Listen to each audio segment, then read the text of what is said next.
We're at 38th in Chicago, right where George Floyd lost his life. The police chief showed up here.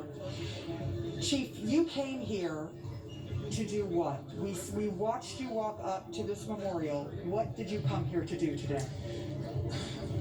I came to pay my respects to Mr. Floyd, and I came to just offer prayer for his loved ones, his family, and our community that's hurting. I grew up about a block from here, and this has been so impactful for me, for this department, but for our city. But I also wanted to be in a space where people who love Mr. Floyd, I wanted to be in a space where people are talking about how do we heal and how do we move from this. And so it's going to take time, and I think that everyone here is trying to everyone here is trying to do the best that they can to offer what their feelings, and those are all valid. But I just needed to be here in this space today, and offer my respects. Let me ask you about what happened with Officer Derek Chauvin. First off, he had 18 complaints filed against him. 16 of those complaints were declined. They did not do anything to him. 2 of those complaints he did get censured. Should he have been on the force in the first place? Well, we need to absolutely look at the record of those types of complaints that officers or employees get throughout. There's all types of other things that come into play in terms of whether it's grievances and arbitrations and those things.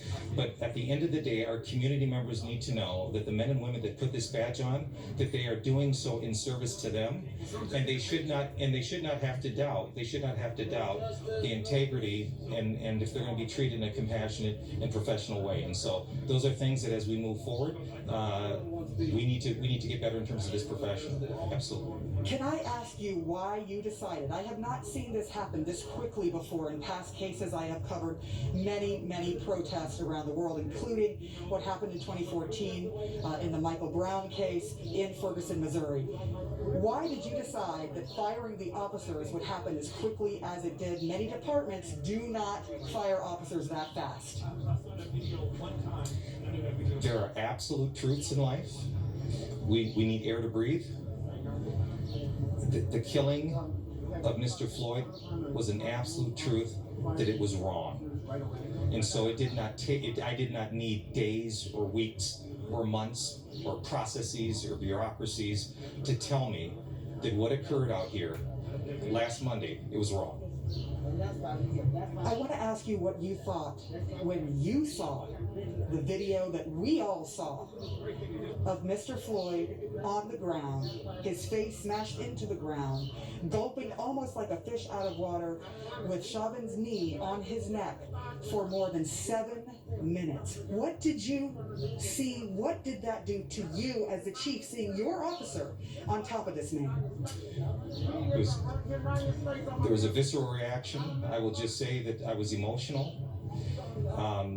Shortly after I saw that, I put a call out to our local black ministers, activists, and leaders. We met that morning, and I will tell you that it was, and I asked them to start with prayer, because that's what we needed, and that's what I needed. And so it was an emotional reaction that I've never experienced in my career. Never experienced in my career. So many times officers are fired and they get their jobs back with the help of the union. They end up getting paid out by the city. Do you see that happening to these 4 officers in the case that you fired? That's going to be a process down the road. All I can be responsible is for the power that I had, which is an employment matter decision, and so I felt that I made the right decision. Why did you fire them, though? Was this an absolute violation of guidelines and policy? In my mind, this was a violation of humanity. This was a violation of the oath that the majority of the men and women that put this uniform on, this goes absolutely against it. This is contrary to what we believe in. And so, again, what occurred to me, it was an absolute truth that it was wrong. Period. The Floyd family happens to be on live with us and talking to Don Lemon. Is there anything that you would like to say to this family who is in utter despair and grief right now? I would say to the Floyd family that I'm absolutely devastatingly sorry for their loss. And if I could do anything to bring Mr. Floyd back, I would move heaven and earth to do that. So I'm very sorry. I'm very sorry. Thank you so much. I appreciate your time, Chief.